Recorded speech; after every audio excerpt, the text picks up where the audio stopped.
चंद्रकुमार देशमुख, आयुर्वेद चिकित्सक आणि वैद्य राबो गोगटे सर यांचं विद्धकर्म आणि रुग्ण आला होता आणि मुलगा आला होता आणि त्या मुलाला श्वास घ्यायला त्रास होता. तर हिस्ट्री पाहिली तेव्हा गोगटे सर होते आणि गोगटे सरांसोबतच मी तो पेशंट पाहिला. आणि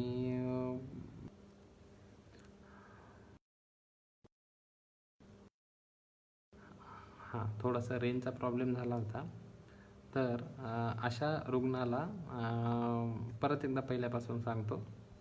जेव्हा 2015ची गोष्ट आहे, मी सरांकडे होतो आणि एक लहान मुलगा आला होता 6-7 वर्षाचा आणि 6-7 वर्षाच्या मुलाला श्वास घ्यायला त्रास होत होता आणि श्वास व्यवस्थित घ्यायला येत नसल्यामुळे त्याला वजन वाढत नव्हतं, भूक लागत नव्हती आणि कित्येक साऱ्या औषधी घेऊन झाल्या होत्या वजन वाढवण्यासाठी आणि भूक वाढवण्यासाठी. तर अशा रुग्णाला बरेच जण पचनाची औषधी किंवा वजन वाढण्याच्या अशा हेवी औषधी वापरतात. पण अशा औषधी वापरत असताना त्या अग्नीला म्हणजे पचनशक्तीला दमन करणारा जो प्राणवायू आहे, म्हणजे नाकातून जो श्वास घेतला जातो, तो जर व्यवस्थित गेला नाही तर अन्न अंगाला लागत नाही असं म्हणतात. तर तो पेशंट आला होता आणि भरपूर ठिकाणी MRI स्कॅनपर्यंत केले होते एका 7 वर्षाच्या मुलाचे. आणि अशा केसला किती साध्या पद्धतीने ट्रीट करता येतं हे आम्ही गोगटे सरांकडे शिकलो. तर श्वसनासाठी तो मुलगा आलेला, श्वास घ्यायला त्रास होता, सोबत त्याच्यामुळे त्याला वजनाची कंप्लेंट आहे, रात्री घोरणं प्लस टॉन्सिल्स वाढणं या सगळ्या गोष्टी होत्या. आणि त्या पेशंटला सरांनी आयुर्वेदामध्ये सिंपल एकच ओळ दिलेली आहे की नासा नाहे नासा अग्रे विद्येत. म्हणजे जर वाकड झालेला असेल तर नाकाच्या ठिकाणी आपल्याला विद्धकर्म करायचं आहे. आणि मला वाटतं एक 3 ते 4 दिवस विद्धकर्म केलं आणि तो मुलगा जो अनेक दिवस श्वास घेण्याच्या त्रासापासून अडचणीत होता, तर तो लगेच या ट्रीटमेंटनं बरा झाला. म्हणजे ज्याला 3 ते 4 वर्षापासून प्रॉब्लेम होतो आणि नाकामध्ये स्प्रे मारणं या सगळ्या बाकीच्या ट्रीटमेंटमुळे त्रास होतो, अशा पेशंटला फक्त 3 दिवसामध्ये ट्रीटमेंट देणारी, रिझल्ट देणारी चिकित्सा म्हणजे विद्धकर्म चिकित्सा. आपण त्याच्याबद्दल डिटेल बोलणार आहोत. प्लस दुसरी एक ट्रीटमेंट सांगतो की आपण अग्निकर्माबद्दल बोलणार आहोत. आता अग्निकर्म, बऱ्याच जणांना अग्नी म्हणजे आग याची भीती वाटते, पण अग्निकर्म एवढं इफेक्टिव्ह ट्रीटमेंट याच्यामध्ये असते.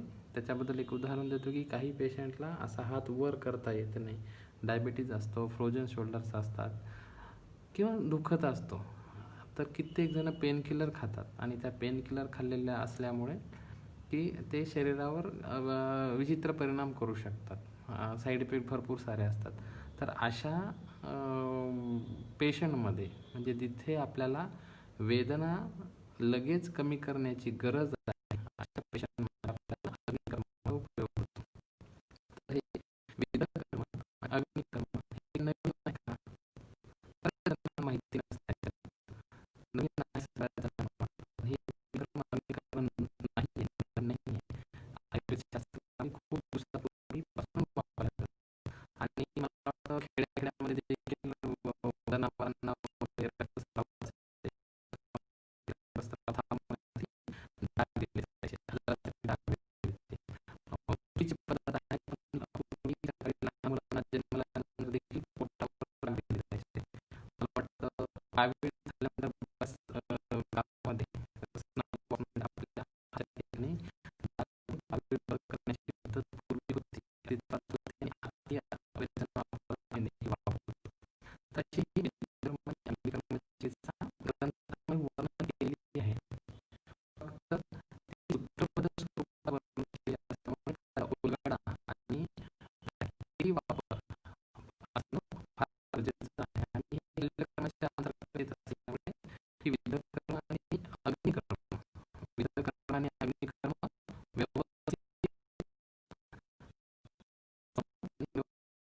आहे.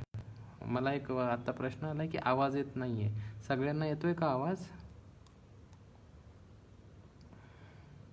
कारण फक्त मला वाटतं माझा एकटा प्रॉब्लेम नसावा. आवाज खूप कट होता असं म्हणतात. रेंजचा प्रॉब्लेम आहे. मला वाटतं नंतर अपलोड होईल व्यवस्थित. आता येतोय का आवाज व्यवस्थित सगळ्यांना?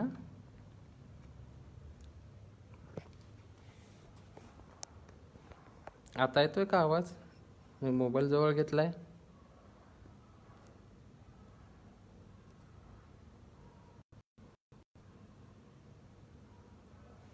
आवाज येतोय का?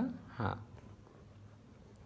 तर हां, ही विद्धकर्म आणि अग्निकर्म चिकित्सा आपल्याला वापरत असताना त्याचा ओरिजिन कुठून झाला आपण हे पाहूया. विद्धकर्म आणि अग्निकर्म चिकित्सा, मी 1-2 मिनटं थांबतो मध्ये. सगळ्यांना आवाज येतोय का हे कळालं तर मला समोर जाता येईल. हां ठीक आहे, येत आहे म्हणून असं कळालेलं आहे. Okay, thank you. आता सगळेजणांना मी आता सांगतो की सगळेजण शेवटी प्रश्न करू शकतात. डिटेलमध्ये आपण याच्यावर बोलूया. बऱ्याच दिवसानंतर आपण लाईव्ह आलेलो आहोत. रेंज प्रॉब्लेम असावा, या ठिकाणी रेंजचा प्रॉब्लेम आहे, पण आता मी वायफायशी कनेक्ट केलेला आहे. ठीक आहे. तर सर्वात अगोदर आपण जिथे विद्धकर्म आणि अग्निकर्म शिकतो ते आपले आराध्य जे आहेत दैवत गोगटे सर आहेत, त्यांच्याबद्दल थोडंसं सांगतो. राब गोगटे सरांचा 1933 साली जन्म झालेला आणि 1933 पासून ते 2015पर्यंत सरांनी आयुर्वेदासाठी काम केलेलं आहे. तर हिंदी पण अपन बोलूया मध्ये मध्ये. हिंदी में भी थोड़ा बात करूँगा मैं, सबके लिए अच्छा होगा. तो अभी हम वैद्य गोगटे सर के बारे में बात कर रहे थे. तो वैद्य गोगटे सर का जन्म 1933 में हुआ था और 2015 तक वैद्य राबो गोगटे सर थे और उन्होंने आयुर्वेद के लिए बहुत सारा काम किया है. तो बहुत सारे अभी तक के काम हैं, लेकिन उसके बारे में मैं एक बताना चाहता हूँ कि सर सर्जन थे और सर्जन का स्वभाव कैसा है आपको पता रहता है कि मराठी में एक स्लोगन है कि बाप पिता दिखाओ नहीं तो श्राद्ध करो. बोले तो वैसे सर का नेचर था, स्ट्रेट फॉरवर्ड सर का नेचर था. तो अभी भी जो हमारे स्टूडेंट या सब लोग अग्निकर्म और विद्धकर्म यूज़ करते हैं, उनका अनुभव, मेरा अनुभव और गोगटे सर का अनुभव सब मिला के मैं ये बताना चाहता हूँ. हर लोगों को लगता है कि विद्धकर्म अग्निकर्म सिर्फ पेन मैनेजमेंट में काम आता है. तो विद्धकर्म अग्निकर्म पेन मैनेजमेंट के साथ बाकी के भी डिसीज़ में काम आता है.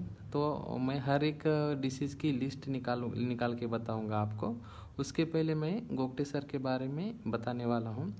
तो ऐसा ही पढ़ रहे थे, तो सर 3rd ईयर में थे और 3rd ईयर में पढ़ते समय बुक में आया था, सुश्रुत संहिता में आया है कि अपना जो सुचरिंग है वो सुचरिंग करने के लिए पुराने ज़माने में क्या करते थे.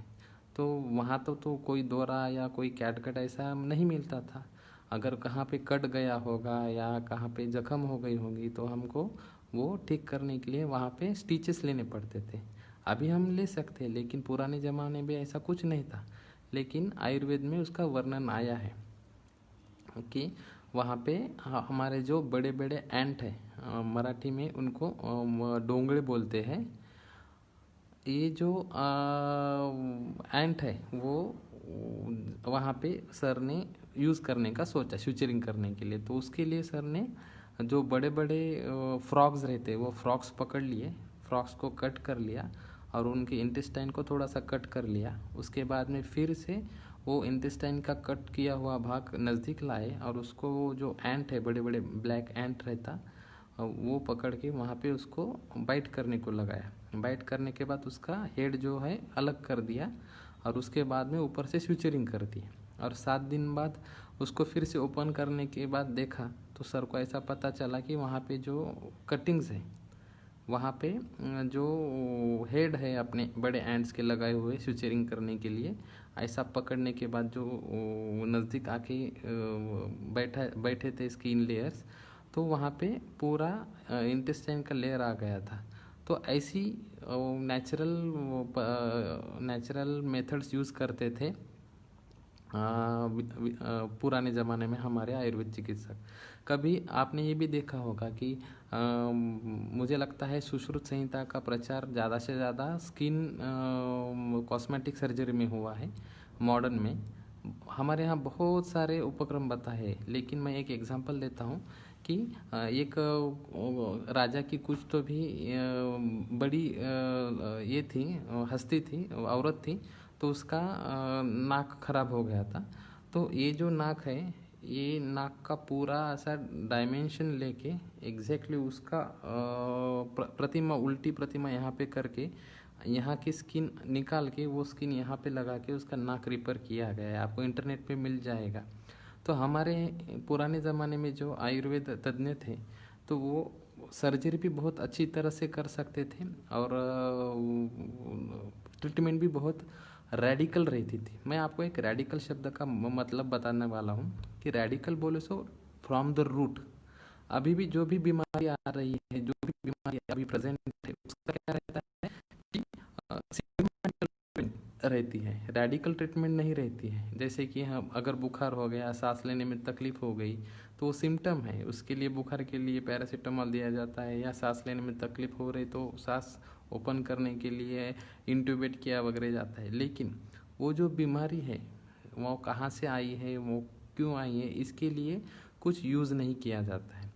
तो हमारे आयुर्वेद में है डिटेल पूरी बेस से मेडिकल ट्रीटमेंट रहती है, वो जड़ से निकाला जाए ऐसी आप हमारे यहाँ ट्रीटमेंट रहती है। तो ये जो विद्ध कर्म और अग्नि कर्म है, ये भी वही ट्रीटमेंट है, शल्य कर्म के अंतर आता है, और ये सबसे गुणकारी है और सबसे बेस्ट ट्रीटमेंट है। जैसे हम पेन मैनेजमेंट के बारे में देखेंगे, सुश्रुत संहिता में बोला है कि अगर पेन कम करना है आपको, अगर कोई भी शूल है या वेदना है आपको कम करना है, तो उसके लिए सीक्वेंस दिया गया है। सीक्वेंस देखेंगे कि पहले क्या करेंगे कि अगर मुझे दुख रहा है कहीं जगह पे, वहाँ पे कोई तो भी स्नेहन करने करेंगे, बोलो तो तेल लगाएगा कोई भी। तेल लगाने के बाद वहाँ पे कुछ मसाज करेगा। सीक्वेंस ऐसा है: स्नेहन, स्वेदन, मर्दन, बंधन, विद्ध एंड अग्नि। बोलो तो पहले तेल लगाएगा, वहाँ पे सेक लेगा कुछ तो भी, उसके बाद में वहाँ पे मसाज करेगा, या उसको कुछ पकड़ के बांध लेगा दस्ती से या रुमाल से वगैरह। उसके बाद में अपना वेदन कर्म आया है, और उसके बाद में अग्नि कर्म आया है। तो जो विद्ध कर्म यानी अग्नि कर्म, ये जो चिकित्सा है जो हमारे शास्त्र में बोली गई है, तो ये बहुत लोग पूछते हैं कि इसका रेफरेंस क्या है। तो हमारी जो 3 संहिताएँ हैं, वाग्भट संहिता, चरक संहिता और सुश्रुत संहिता, तो इसमें से जो चरक संहिता है, वो चरक संहिता डीपली मेडिसिन के बारे में ज़्यादा से ज़्यादा उसमें वर्णन किया गया है, तो उसको मेडिसिन ऑफ आयुर्वेद बोलेंगे। जो सुश्रुत संहिता है वहाँ पे शल्य कर्म, वहाँ पे सर्जरी के बारे में ज़्यादा से ज़्यादा वहाँ पे वर्णन आया गया है, और जो वाग्भट संहिता है दोनों के मिक्सचर के हिसाब से वहाँ पे वर्णन किया गया है। तो अभी जो सुश्रुत संहिता है, सुश्रुत संहिता में सारे 100 से ज़्यादा अध्याय हैं। वहाँ पे 40 स्थान में अग्निकर्म और विद्ध कर्म, रक्तमोक्षण, ऐसे चैप्टर है। और जो वहाँ पे रक्तमोक्षण और अग्निकर्म, ये चैप्टरों में जो डिटेल्स आए हैं उसके आधार पे हम विद्ध कर्म और अग्निकर्म चिकित्सा करते हैं। तो मैं थोड़ा सा एक्सपीरियंस हर बार बताता हूँ, क्योंकि हम जो काम कर रहे हैं ये तो मेरा कुछ काम नहीं है। मैं सिर्फ हमारे गुरु का, जो वैद्य राबो गोगटे सर है, उनका कॉपी पेस्ट कर रहा हूँ। वो जो यूज़ करते थे वही मैं यूज़ कर रहा हूँ, तो उनके बारे में मैं बताता हूँ। एक्चुअली हर बार मैं सेम एग्जांपल देता हूँ, इस बार थोड़ा सा अलग एग्जांपल दूंगा। तो एक मुझे लगता है 36-37 ईयर्स का एक पेशेंट है। वो अभी जो गोगटे सर 2015 में चले गए, उनके बाद में उन सर की जगह पे मैं बैठता हूँ। और वो बेंगलोर से फ़्लाइट से आया था पुणे में, अपनी नानापेट की जो ओपीडी है वहाँ पे पुणे से आया था। और वहाँ पे आने के बाद वहाँ पे उसका पुराना केस पेपर निकाला, तो वो हर महीने में एक बार आता था। चेन्नई का पेशेंट था, तो वो बेंगलोर से आया था उस दिन। लेकिन चेन्नई का पेशेंट था। तो मैंने पेशेंट को एग्जामिन किया, तो जब पेपर हिस्ट्री देखी मैंने, तो वहाँ पे लिखा हुआ था कि डिमिनिश ऑफ विजन, उसको पेशेंट को दिखता ही नहीं था। मुझे लगता है वहाँ पे सिंस 2 ईयर्स ऐसा लिखा था। तो 2014 का केस पेपर था।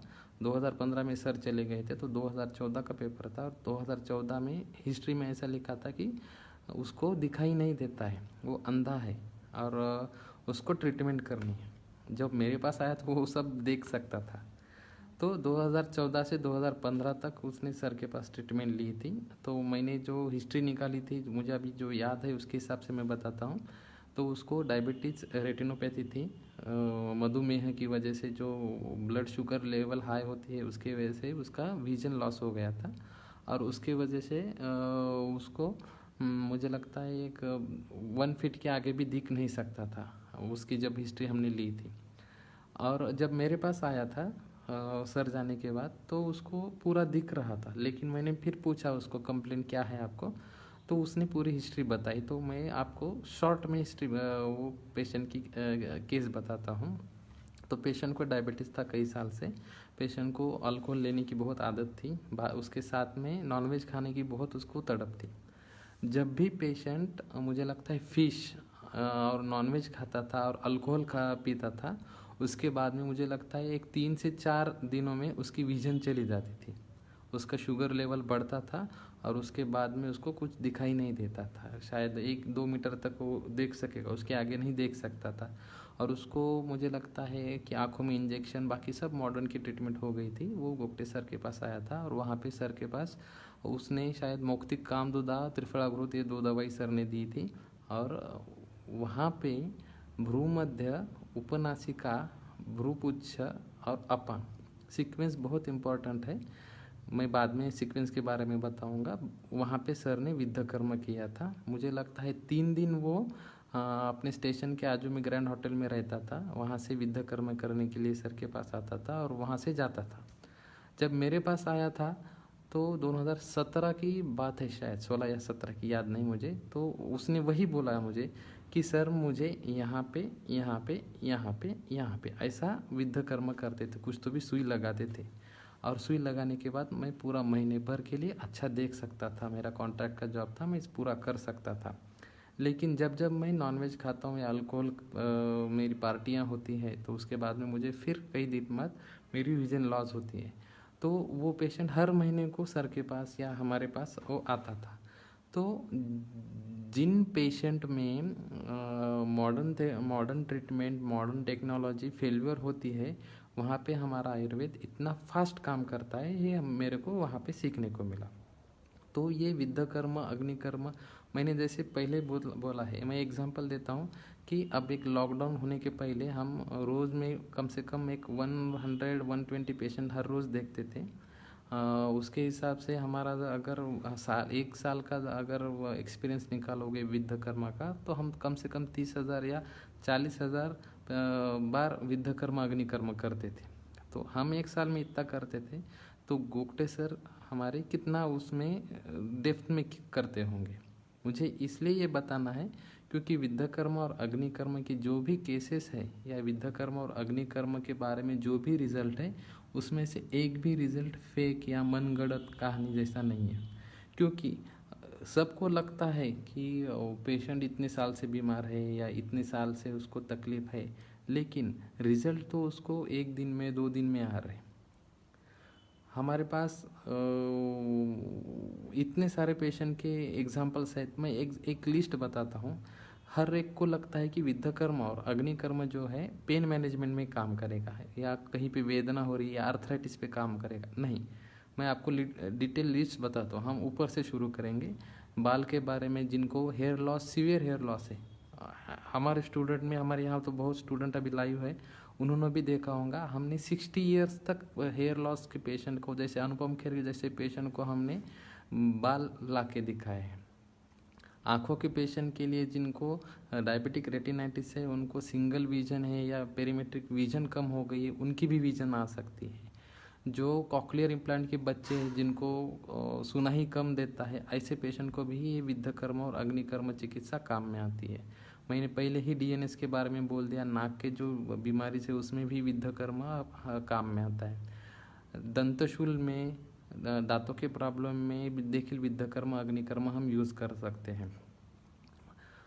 Frozen shoulder, arthritis, skin diseases, even infertility, जिनको बच्चे होने में प्रॉब्लम होती है, जैसे ओवुलेशन नहीं होता है प्रॉपर, उनमें देखिए उनमें भी विद्धकर्मा का यूज़ होता है। जिनको पीरियड्स रेगुलर नहीं आते, पीसीओडी जैसे पेशेंट है या थायराइड जैसे पेशेंट है, जिनको कई साल ट्रीटमेंट लेने में लग जाते हैं, उनको विद्धकर्म और अग्निकर्म, हाँ अग्निकर्म का यूज़ नहीं होता, विद्धकर्म का यूज़ इतने जल्दी होता है कि हम रिपोर्ट में चेंजेस एक दो दो तीन महीने में उनको दिखा सकते हैं। इतने अच्छी तरह से उनमें चेंजेस आते हैं। तो ये विद्धकर्म और अग्निकर्म चिकित्सा गोगटे सर ने जो शुरू की है, उनको सर जाने के बाद 2015 के बाद हम यूज़ करते हैं। तो इतना उसका काम है। लेकिन विद्धकर्म और अग्निकर्म है क्या, ये काम कैसा करता है, हर एक पेशेंट को या स्टूडेंट को उसका ये रहता है, क्यूरियोसिटी रहती है कि ये कैसे किया जाता है। तो पहले हम विद्धकर्म लेंगे। विद्धकर्म, विद्ध मीन्स टू पंक्चर। हमारे यहाँ कुछ नीडल्स रहती है, वो 26/2 नंबर की और 24 नंबर की, जो नीडल्स हम उसमें से विद्धकर्म करने के लिए यूज़ करते हैं। तो टू पंक्चर, तो अभी मैं आपको एक बताता हूँ कि आयुर्वेद में सिस्टम आई है कि ट्रीटमेंट यूज़ करते समय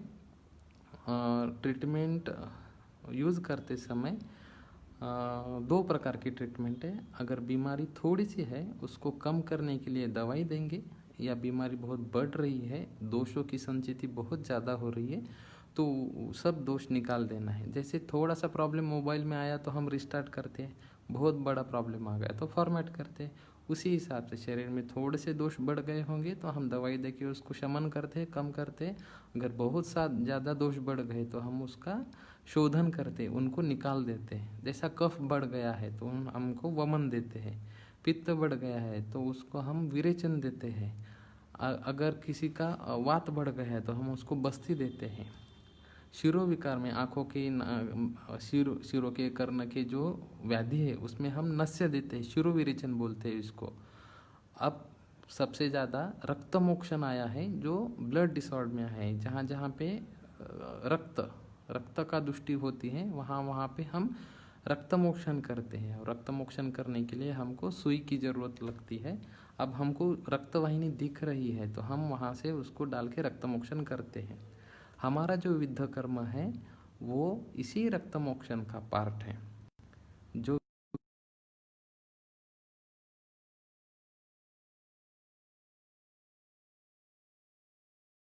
ऐसे ही जगह पे हम रक्तमोक्षण करते हैं या विद्धकर्म करते हैं। मैं एग्जांपल देता हूँ। हम एक सीधा सिंपल बताया कि नासा विकरण में, नासा अग्र में हमको रक्तमोक्षण करना है, तो यहाँ पे हमको ब्लड वेसल कोई दिखेगी नहीं, तो इसलिए हम नीडल का यूज़ करके विद्धकर्म करते हैं। तो हर एक डिसीज़ में अलग अलग है। तो बहुत लोगों को नीडल की फियर रहता है, फोबिया रहता है कि वो सुई को घबराते हैं। तो उनके लिए मैं बताना चाहूँ कि ये चीटी काटने का पेन ज़्यादा होगा, लेकिन विद्धकर्म करने के बाद पेन नहीं होगा। और सबसे ज़्यादा ये है कि आपका इंस्टेंट पेन मैनेजमेंट होने वाला है इसमें। अब दूसरी जो बात है कि पेन मैनेजमेंट में विद्धकर्म आया है, वैसे डिसीज मैनेजमेंट में भी विद्धकर्म आया है। तो विद्धकर्म करते समय हमको ध्यान इतना देना है, मैं हर बार तीन ही बात बताता हूँ कि विद्धकर्म हम जब कर रहे हैं, विद्धकर्म करते समय आपको कुछ 3 बातों का ध्यान में रखना है। पहली ये बात है, आप अगर पेन मैनेजमेंट के लिए विद्धकर्म कर रहे हो तो जहाँ पे पेन है वहाँ पे विद्ध नहीं करना है। जहाँ पे पेन है वहाँ पे विद्धकर्म नहीं करना है। कहाँ पे करना है? तो हमारे रक्तमोक्षण अध्याय में उस डिसीज़ को कहाँ पे बोला गया है, थोड़ा कन्फ्यूजिंग है, मैं एक एग्जांपल देता हूँ। तो मुझे पिंडिकोद्वेष्टन है, मुझे पैर दुख रहा है, तो हम जहाँ पेन है वहाँ पे विद्ध कर्म नहीं करेंगे, हम कहाँ पे विद्ध कर्म करेंगे, तो उसके लिए उसका डिसीज़ ढूंढेंगे। एग्जाम्पल बताता हूँ, अगर मुझे पिंडिकोद्वेष्टन है, पिंडिकोद्वेष्टन कई कारणों में होता है। एक एग्जाम्पल देता हूँ कि अगर बहुत चल रहा है पेशेंट, उसका पैर जो लटक रहा है, तो ये वात रक्त के हेतु में बताया गया है। अगर उसका रीज़न होने की वजह से पैर दुख रहा है,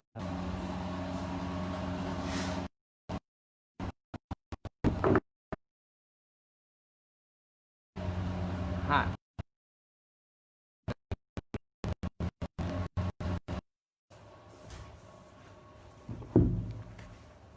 हाँ, अभी आवाज़ आ रहा है सबको?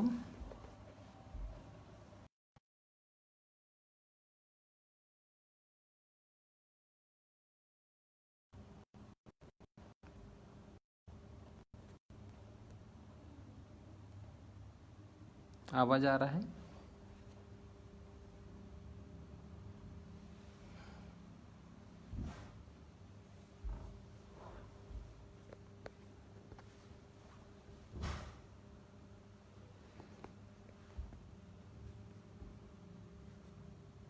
हाँ, डिस्टर्बेंस के साथ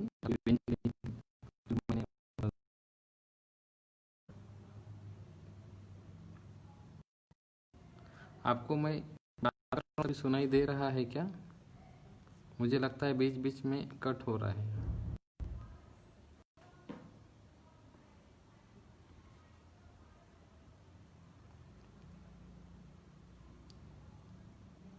आपको सुनाई दे रहा है क्या?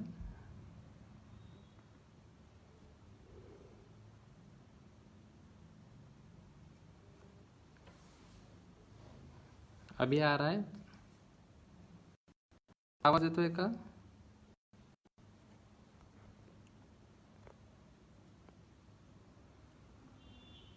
मी काय करतो, जरा घराच्या बाहेर जाऊनच बोलतो.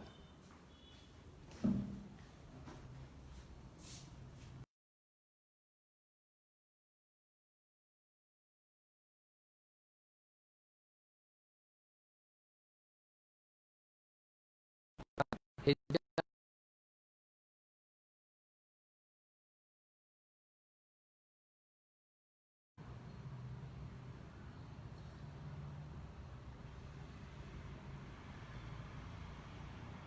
मुझे लगता है नहीं आ रही आवाज.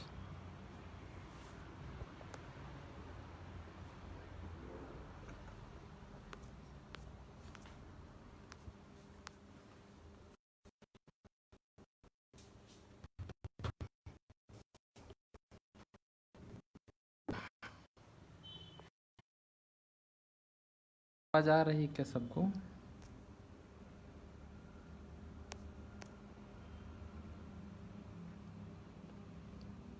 हाँ, thank you, sorry for disturbance. मुझे लगता है आज का ऐसा ही प्रॉब्लम है ज़्यादा यहाँ पे. हाँ, फिर से हम जाएंगे. जो विद्ध कर्म हम जो करते थे, वो पेन की जगह पे नहीं करेंगे. ठीक है, अगर किसी को आवाज़ नहीं आ रही तो बीच में बोल दीजिएगा, मैं फिर से जगह बदल के देखता हूँ. ठीक है, तो हम जो विद्ध कर्म करेंगे उसको पेन जहाँ पे है वहाँ पे हम विद्ध कर्म नहीं करेंगे. हम विद्ध कर्म करते समय वहाँ पे देखेंगे कि हम उसका डिसीज सिंपल करता हूँ कि अग्निकर्म और विद्ध कर्म के बारे में दो रूल रहेंगे. पहला रहेगा, हमको करना है. अग्निकर्म में बोला गया है अत्यग्र शूले दहेत, जहाँ पे आपको पेन है वहाँ पे आपको अग्निकर्म करना है. और विद्ध कर्म के बारे में बोला गया है कि विद्ध कर्म की जो जगह है वहाँ फिक्स है. हमको जहाँ रक्तमोक्षण करना है हमको वहाँ पे उसकी जगह फिक्स है, हम जगह नहीं बदल सकते.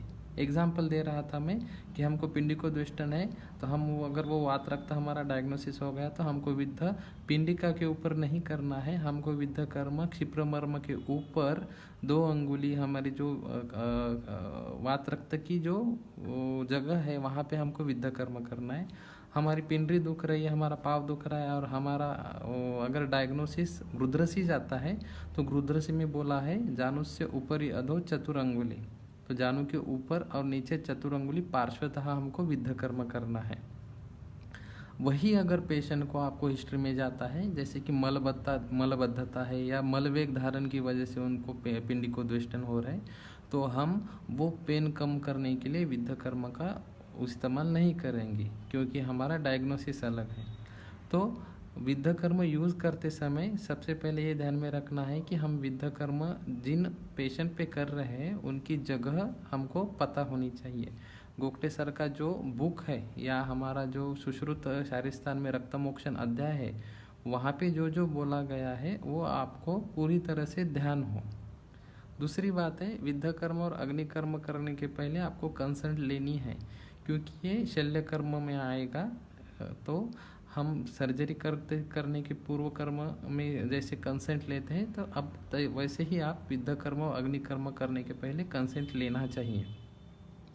अब दूसरी बात है जो अग्निकर्म है, तो अग्निकर्म करते समय बहुत लोगों ने देखा होगा कि अग्निकर्म हम कैसा करते हैं कि पूरी तरह से शलाका गर्म करके हम अग्निकर्म तप्त शलाका से वहाँ पे हम दाग देते हैं।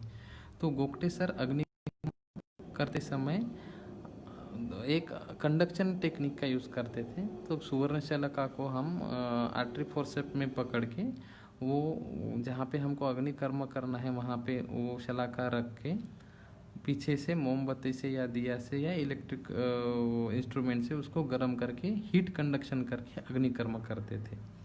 तो गोखटे सर का जो अग्नि कर्म है वो आप गोखटे सर के जो वीडियोज़ हैं, हमने अग्नि कर्म और विद्ध कर्म का जो पेज है वहाँ पे आप देख सकते हैं, या viddhakarma.com का एक वेबसाइट भी है, वहाँ पे भी आप इनके कुछ वीडियोस देख सकते हैं। या गोखटे सर की जो डीवीडी है अभी तक के जो पूरे विद्ध कर्म अग्नि कर्म के जो कर्म है वो भी आपको डीवीडी मिल जाएगी। या गोखटे सर का हिंदी में भी डीवीडी वर्जन आने वाला है। गोखटे सर की आप बुक भी ले सकते हो जो अंग्रेजी और मराठी में है। तो जिन जिन को चाहिए वो बाद में एसएमएस कर देना, मैं आपको गोखटे सर के लड़के का नंबर बोल दूंगा, तो आप वहाँ से उनको वो डीवीडी या बुक आप परचेस कर सकते हो। अभी दूसरी बात है कि विद्ध कर्म कौन से डिसीज़ में कहाँ करना है, ये मैं थोड़ी सी लिस्ट बताता हूँ। अब कर्ण बाधिर्य में विद्ध कर्म विदुर मर्म के ऊपर एक अंगुली करना है केशांत संधि। नासा विकार में अपने को विद्ध कर्म नासा अग्रे नासा अगंधे नासा अग्रे विद्धित ऐसा बोला गया है।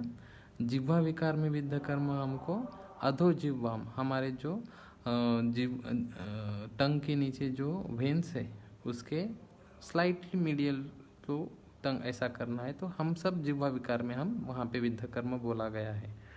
जैसे वात रक्त में अगर पाद हर्ष किंवा पाद दाह पाद सुप्ति, वैसे हस्त हर्ष हस्त दाह हस्त सुप्ति ऐसा हमको अगर कहाँ पे मिलेगा तो हम वहाँ पे विद्ध कर्म क्षिप्र मर्म के ऊपर 2 अंगुली करेंगे। दूसरी बात है गुरुद्रसी में मैंने जैसे बोला था कि जानु से ऊपर या 2 चतुरंगुली हम विद्ध कर्म करेंगे।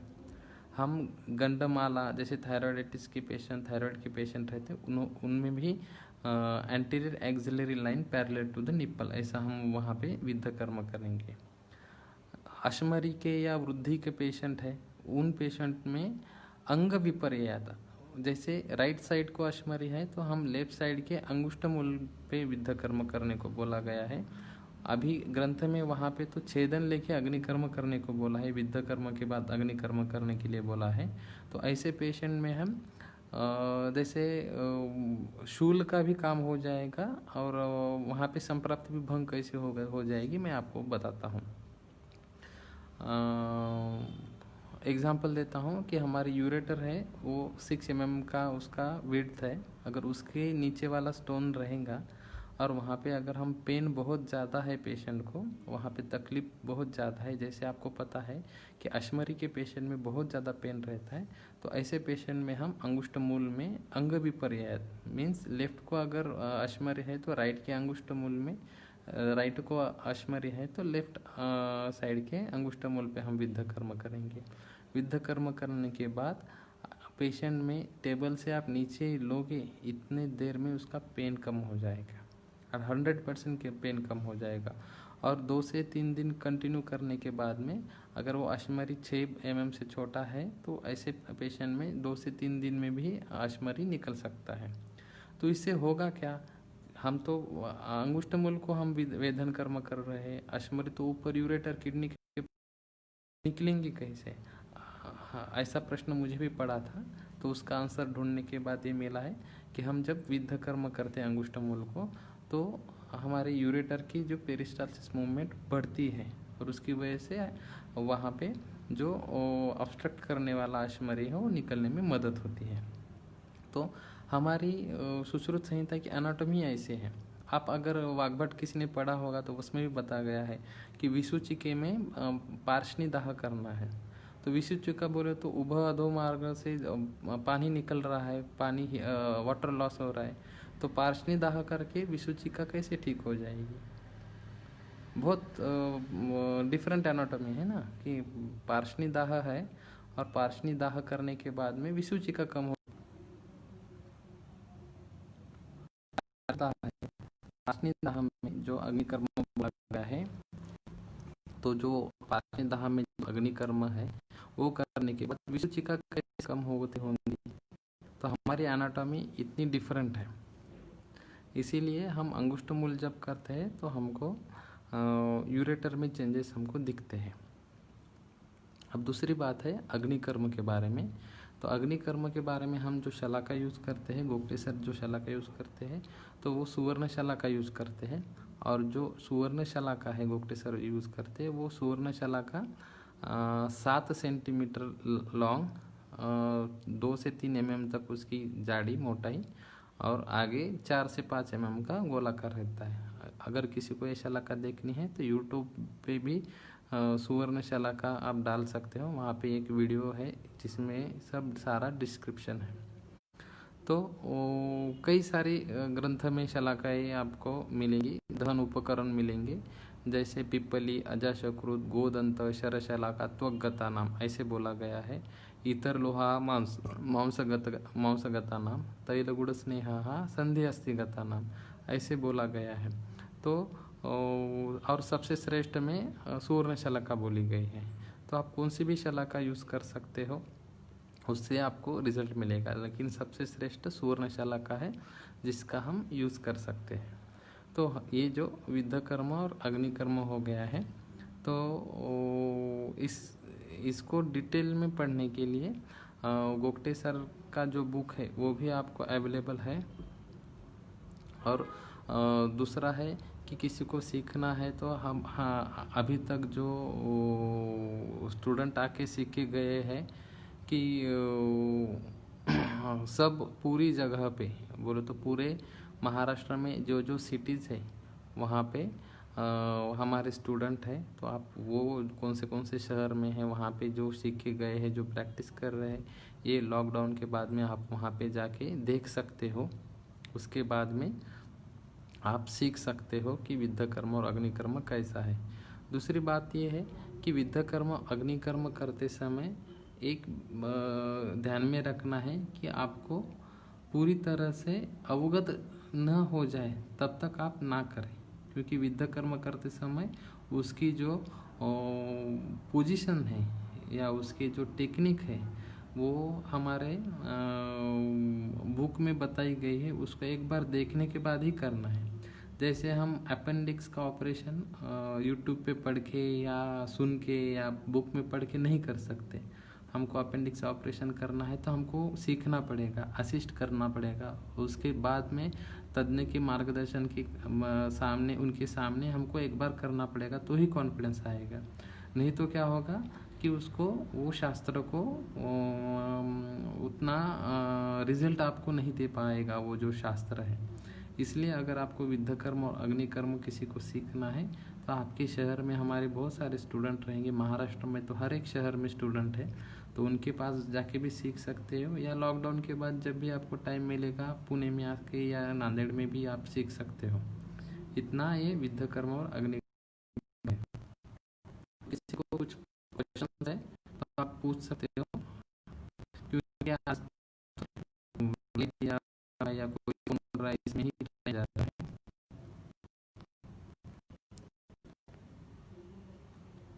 कॉन्टॅक्ट हां, बॅचेस वगैरे काही घेत नाही आपण. ज्यांना शिकायला यायचं ते शिकतात आणि जातात. आपण गोगटे सरांनी मला कधी शिकण्यासाठी नाही म्हटलं नाही, त्याच्यामुळं आपण कोणालाही शिकण्यासाठी नाही असं म्हणत नाही. तसं गोगटे सरांची DVD आहे, गोगटे सरांचं पुस्तक आहे. तुम्ही लॉकडाऊनमध्ये देखील ही पुस्तकं वाचून तुम्ही याचा अभ्यास करू शकता. आणि ज्यांच्याकडे पुस्तकं नाही आहेत तर त्यांनी पुस्तकं मागवू शकता. पुस्तक नसतील तर मला फोन करा. रक्तमोक्षण या अध्यायात आपण मी तुम्हाला रेफरन्स देईल, त्याच्यानुसार आपल्याला करता येईल. तर एक प्रश्न आलेला आहे की प्लीहावृद्धीमय अग्निकर्म कसं असेल. तर प्लीहावृद्धीमध्ये अग्निकर्मपेक्षा आपल्याला रक्तमोक्षण सांगितलेलं आहे. तर उजव्या बाजूच्या कोपऱ्यातून आपल्याला या ठिकाणातून आपल्याला रक्तमोक्षण करायचे. उजव्या बाहूचं रक्तमोक्षण करायला सांगितले आणि यकृत विकारामध्ये डाव्या बाहूचं रक्तमोक्षण करायला सांगितलेलं आहे. सर आई डिसीज़ के लिए सीक्वेंस बताएगा. हाँ, आई डिसीज़ के लिए सीक्वेंस जो है वो एक्चुअली ऐसा बुक में कहीं नहीं आया गया है, लेकिन हम अगर पढ़ेंगे तो उसके हिसाब से हम सीक्वेंस अगर आपको डीप में पढ़ना है तो आपको भ्रू मध्य से शुरू करना है. भ्रू मध्य, अपांग, भ्रू पुच्छर, उपनासिका. तो उपनासिका विद्ध कर्म अपने को काच में बताया गया है और हमारे नेजल डिसऑर्डर में बताया गया है. अपांग है विद्ध कर्म अपने को विजन के प्रॉब्लम में बताया गया है. भ्रूपुच्छ है विजन के प्रॉब्लम में बताया गया है. तो जहाँ जहाँ पे ये पॉइंट्स आए वो पहले आपको पटल वाइज पढ़ना पड़ेगा, उसके हिसाब से आप कर सकते हो. चॉइस ऑफ प्रोसीजर कैसे करें, लाइक कब अग्निकर्म करना है, कब विद्ध कर्म करना है, डिसीज वाइज कैसे देखें. मैं एक एग्जाम्पल बताता हूँ आपको. बहुत अच्छा प्रश्न पूछा है कि विद्ध कर्म कब करना है और अग्निकर्म कब करना है, ऐसा बहुत लोगों को प्रश्न पड़ता है. तो मैं सिंपल उसमें बता देता हूँ कि हाँ, उसमें सबसे सिंपल ये है कि रक्तमोक्षण, विद्ध कर्म को विद्ध कर्म मत पकड़ो, रक्तमोक्षण पकड़ो तो आप का आधा प्रॉब्लम सॉल्व हो जाएगा. एग्जाम्पल जैसे कि आपको पेन हो रहा है तो वहाँ पे अत्यग्र शूले दहेद ऐसा बोला है और हमको रक्त दृष्टि दिखती है. हमको रक्तमोक्षण के अध्याय में जो बताया गया है अगर वो हमको रक्त दृष्टि दिखेगी तो हम विद्ध कर्म कर सकते हैं.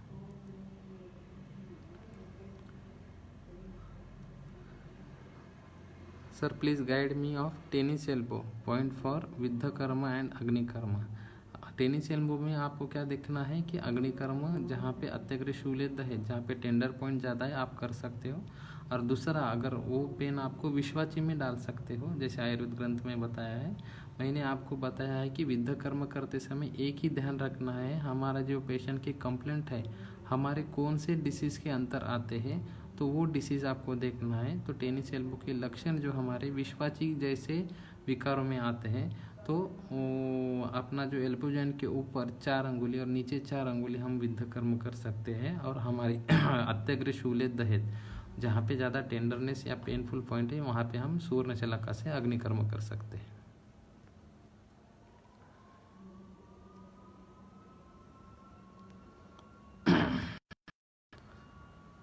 डायबिटीज़ टाइप 1 में कहाँ करेंगे. डायबिटीज़ में हमारे ग्रंथ में कर्म आपने नहीं दिया है तो वहाँ पे हम ऐसा नहीं करेंगे.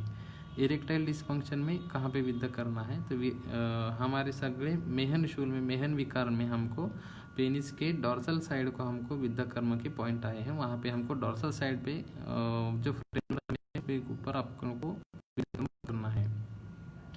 आयसाइट वीक असल्यास कुठे करावी. आयसाइट वीक कशामुळे आपल्याला अगोदर पाहावं लागेल. तरीही त्याच्यामध्ये नस्यासोबत भ्रूपुच्छ आणि उपनासिका हे 2 विद्ध कर्म सांगितले. हां, विद्ध कर्म अग्निकर्माने समूळ नष्ट होते का. तर कोणतीही व्याधी बरी करायची असेल तर काय चिकित्सा करावी त्याच्यानं नाही बरं होत असेल तर शस्त्रकर्म सांगितले. शस्त्रानं बरं होत नसेल तर क्षारकर्म करावं, आणि क्षारकर्मानं बरं होत नसेल तर अग्निकर्म करावं, कारण ही अपुनर्भव चिकित्सा आहे. तर प्रत्येक व्याधीनुसार वेगवेगळं आहे. वेदनेच्या बाबतीमध्ये अग्निकर्म काम करतं, ते संप्राप्तिभंग करणार नाही, पण शूल नक्कीच थांबेल आणि तुम्हाला वेळ मिळेल बाकीची ट्रीटमेंट करण्यासाठी. रक्तमोक्षण विविध कर्म हे आपल्याला उपयोगी आहे. क्रोनिक ॲलर्जी रायनायटिस विविध कर्म कुठे करावे? तर क्रोनिक ॲलर्जी रायनायटिसचा पेशंट आला असेल तर मी किंवा गोगटे सर काय वापरतील त्याचा एक अनुभव सांगतो की सोनचाफ आहे, सोनचाफ्याची फुलं जी आहेत ती वाळलेली फुलं घ्यायची, ती तुपात तळायची आणि ते तूप नाकामध्ये लावायचं आणि नासा आगरे आणि उपनासिका हे विविध कर्म करायचे, लगेच कमी होऊन जाईल. कर्म आणि अग्निकर्म कुठे करू नये याच्याबद्दल सांगायचं झाल्यास, जे भिरू लोक आहेत, जे भित्रे आहेत, म्हणजे अग्निकर्म किंवा सुई बघून किंवा रक्त बघून ज्यांना चक्कर येते अशा लोकांमध्ये अग्निकर्म करू नये. अतिशय लहान बालक आहेत किंवा प्रेग्नन्सी आहे किंवा अतिशय वृद्ध आहेत अशामध्ये अग्निकर्म करू नये असं पुस्तकात दिलेलं आहे. पण अशाही पेशंटमध्ये आपण काउन्सिलिंग करून त्यांना विश्वासात घेऊन अग्निकर्म करू शकतो. फ्रोजन शोल्डरमध्ये कुठे अग्निकर्म करायचा असा प्रश्न आलेला आहे. तर फ्रोजन शोल्डरमध्ये रक्तमोक्षणाची जागा आलेली आहे सुश्रुताच्या शारीस्थानामध्ये. तर अंशयोः अंतरे अवबाहुकमध्ये असं सांगितलं आहे, अंशयोः अंतरे. तर आपण जर पाहिलं असेल तर थोडंसं फ्लेक्शन आणि एक्सटेन्शन केल्यानंतर आपल्याला जिथं छोटासा खड्डा जाणवतो अशा ठिकाणी आपल्याला गुड अग्निकर्म करायला सांगितलेलं आहे. गुळाचं अग्निकर्म केले की आपल्याला फ्रोजन शोल्डरमध्ये लगेच आपल्याला रिझल्ट मिळतो. अभी एक प्रश्न आया है, गुड़, क्षौद्र, स्नेह द्रव्य से अग्निकर्म कैसे करना होता है. मैं एक एग्जाम्पल बताता हूँ. हमारे एक सुश्रुत संहिता में क्या आया है कि तैल गुड़ स्नेह संधि अस्थिगता नाम है. तो अस्थियों की जगह पे हमको स्नेह अग्निकर्म करना है.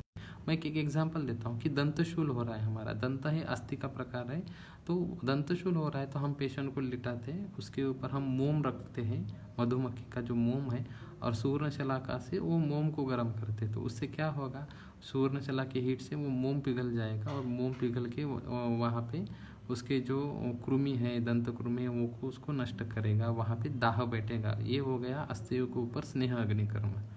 बहुत लोग अपना जो भल्ला तक है उसका भी यूज़ करते हैं, तो उससे भी अपने को रिजल्ट मिलता है. लेकिन तैल गुड़ स्नेहा संधि अस्थिगता नाम ऐसा बोला है, और इसलिए गुड़ जो है हम फ्रोजन शोल्डर पे यूज़ कर सकते हैं. कॉन्ट्राइंडिकेशन ऑफ अग्निकर्म वो बता चुके हैं अभी. पार्श्वशूल एंड पाददारी मध्ये अग्निकर्म करावे की विद्याकर्म.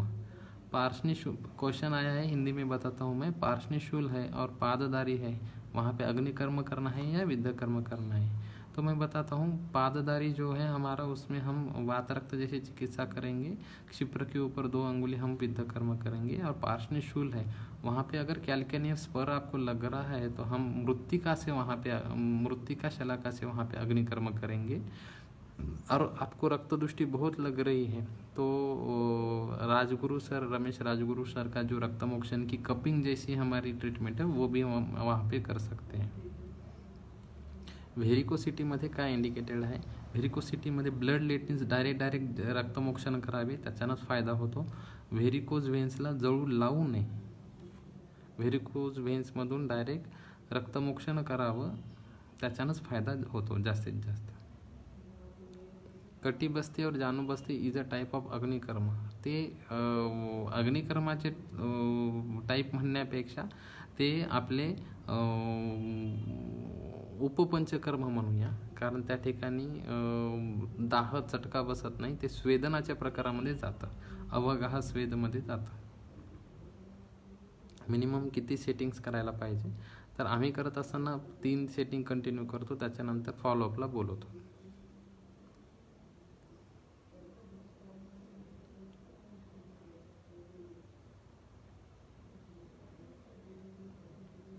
जैसे बोला गया है कि डायबिटीज़ टाइप 1 में विद्ध कर्म या अग्निकर्म का रोल है क्या. मैं फिर से बताता हूँ, 2 ही यहाँ पे रोल है. अगर पेन हो रहा है अत्यग्रे शूले दहेज, जहाँ पे वेदना ज़्यादा है हम वहाँ पे अग्निकर्म करेंगे।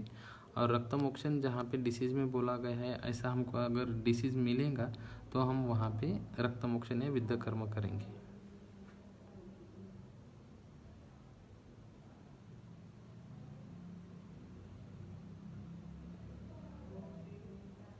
इतर लोह से अग्निकर्म बोला गया है तो पंचधातु और सप्तधातु शलाका से करनी चाहिए या एक ही किसी धातु की शलाका यूज़ करनी चाहिए? हाँ, अभी इतर धातु में सब आया है, सुवर्ण आया है, लोहा आया है, तांबर आया है, रौप्य आया है। तो लास्ट में हमने रौप्य शलाका भी यूज़ की है, ताम्र शलाका भी यूज़ की है, पंचधातु भी शलाका यूज़ की है। आपका प्रधान हस्त है और उसका यूज़ करके यंत्र, जो अपना प्रधान यंत्र है वो हस्त है, उसका यूज़ करके आप कौन सा भी शस्त्र कर्म कर सकते हो। और शलाका आपको जो यथा सौख्यम यथा लाभम है। मैं एग्जांपल देता हूँ सर, पनवेल मुझे लगता है मुंबई के एक व्याख्यान में गए थे, वहाँ पे फ्रोजन शोल्डर का सर को लाइव डेमो देना था, तो वहाँ पे गुड़ नहीं मिल रहा था, तो सर ने इक्लेयर्स चॉकलेट लिया था और इक्लेयर्स चॉकलेट से अग्निकर्म किया था। इतना सिंपल है, वहाँ पे गुड़ जैसा ही काम करेगा, इसलिए इक्लेयर्स चॉकलेट लिया था और अग्निकर्म किया था। तो आपके पास कौन सी शलाका है कोई माइंड नहीं करता है, आप करते कैसे हो ये माइंड करता है। ऑटिझममध्ये अग्निकर्मापेक्षा विद्धकर्माचा उपयोग जास्त झालेला आहे माझ्याकडे जे की एक 500-600 ऑटिज़म प्लस सेरेब्रल पाल्सीचे पेशेंट है, उनमें विद्धकर्मा का ही रोल ज़्यादा है। भ्रूमध्य अपांग और शंख मर्म केशांत संध्या विद्धकर्म करते हैं, उन्मादा में आया है, उसका ज़्यादा होता है। कई सारे ऐसे वीडियो है जैसे बच्चे हैं कि पूरा कप निकाल देते, एक जगह पे बैठते नहीं, चिड़चिड़ करते, वो कर्म के बाद बैठते हैं, तो इतना अच्छा इसका काम होता है।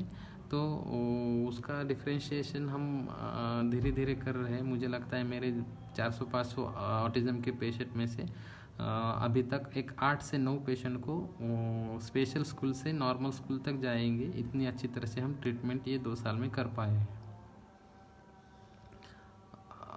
वुंड का अग्निकर्म में जैसे कॉटरी यूज़ किए जाते हैं वैसा ही हम यूज़ कर सकते हैं। सीधा हम रक्तस्राव अगर हो रहा है तो वहाँ पे अग्निकर्म कर सकते हैं। और अगर दुष्ट व्रण है तो वहाँ पे अग्निकर्म की जगह क्षार कर्म का उपयोग बहुत बढ़िया है।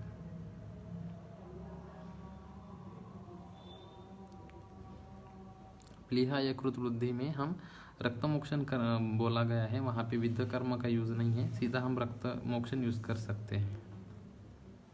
ग्रीष्म ऋतूमध्ये पार्श्वशूलचे पेशंट जास्त दिसत आहेत, तर उष्णतेच्या काळी अग्निकर्मचा यूज़ किती होतो? पार्श्वशूल जो है हमको किस वजह से आया है वो देखना है। कैल्केनियन स्पर है तो मृत्तिका शला से अग्निकर्म करो, ऋतु कौन सा भी हो। अगर वहाँ पे रक्त दृष्टि है तो आप वहाँ पे रक्तमोक्षण कर सकते हो। अगर वात रक्त आपका हेतु दिख रहा है तो आप क्षिप्र कर्म मर्म के ऊपर हम विद्ध कर्म कर सकते हैं। आता पीसीओडी मधील विद्ध कर्माची कार्यकारण मीमांसा कशी आहे? आता मैं एक्झाम्पल सांगतो। आता हायपोथेसिस आहे, हे काही प्रूव्ड नाही आहे किंवा ग्रंथामध्ये कुठे पीसीओडीचा उल्लेख नाही आहे, पण रजसंग आणि विद्धकर्म याच्यावर मी एक लेख लिहिलेला आहे, मी आपल्या अग्निकर्म विद्धकर्म या पेजवर टाकलेला आहे, तर त्याच्यात तुम्ही डिटेल पाहू शकता की कसं कसं काम करतं डिटेलमध्ये, कारण ते खूप मोठं आहे।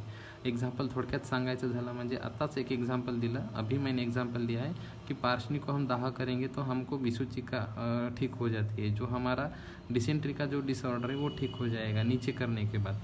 ऐसा कैसा होता है? ऐसा होता है जब तक आप करोगे नहीं आपको नहीं दिखेगा। अंगुष्ठमूल करेंगे नीचे तो हमारा अश्मरी गिर रहा है, अश्मरी शूल कम हो रहा है। ऐसा कैसा होता है? होता है। अगर इसमें पढ़ोगे तो समझ में आ जाएगा कैसा होता है। वैसे ही पीसीओडी को हर एक लोग देखते हैं। मेरा एक एग्जांपल मैं देता हूँ कि हमारी जो पेल्विक फ्लोर है वहाँ पे स्तंभ गुण बहुत ज़्यादा है, और वो स्तंभ गुण कम करने के लिए हमको विद्ध कर्म बहुत ज़्यादा काम आता है। और वो स्तंभ गुण की वजह से जो ब्लड फ्लो रुक गया है या अपान वायु का कर्म रुक गया है पीरियड्स लाना, तो ये कर्म वहाँ पे ठीक हो जाता है। डिटेल्स में मैंने इसके बारे में एक लेख लिखा है, आपको वहाँ पे डिटेल में मिल जाएगा। अपने जो राहुल सर है गुजरात से है, आपको सीखना है तो आपको मैं गुजरात के हमारे जो स्टूडेंट है उनका भी नंबर देता हूँ, या आप पुणे में कभी आओगे तो हम आपको यहीं भी सीखने को मिलेगा। क्षार कर्म कैसे करता है सर? क्षार कर्म एक अलग टॉपिक हो गया। दीपम दुबे जी सर, आप क्या करो, मेरे फेसबुक के पेज पे आ जाओ, मैंने वहाँ पे एक वीडियो डाला है क्षार कर्म कैसा करते हैं, नहीं तो आपको मैं व्हाट्सएप पे भी भेज दूंगा। क्योंकि क्षार कर्म करते समय जो क्षार लेना है, जो ऊंड है वो जख्म के ऊपर क्षार डालने के बाद वाक्षत मात्रा 100 सेकंड तक हम 1 2 3 4 5 6 ऐसा 100 बोलने तक जितना टाइम लगता है उतने तक वो क्षार वहाँ पे रहने देना है, और उसके बाद में आम्ल रस से धावन करना है।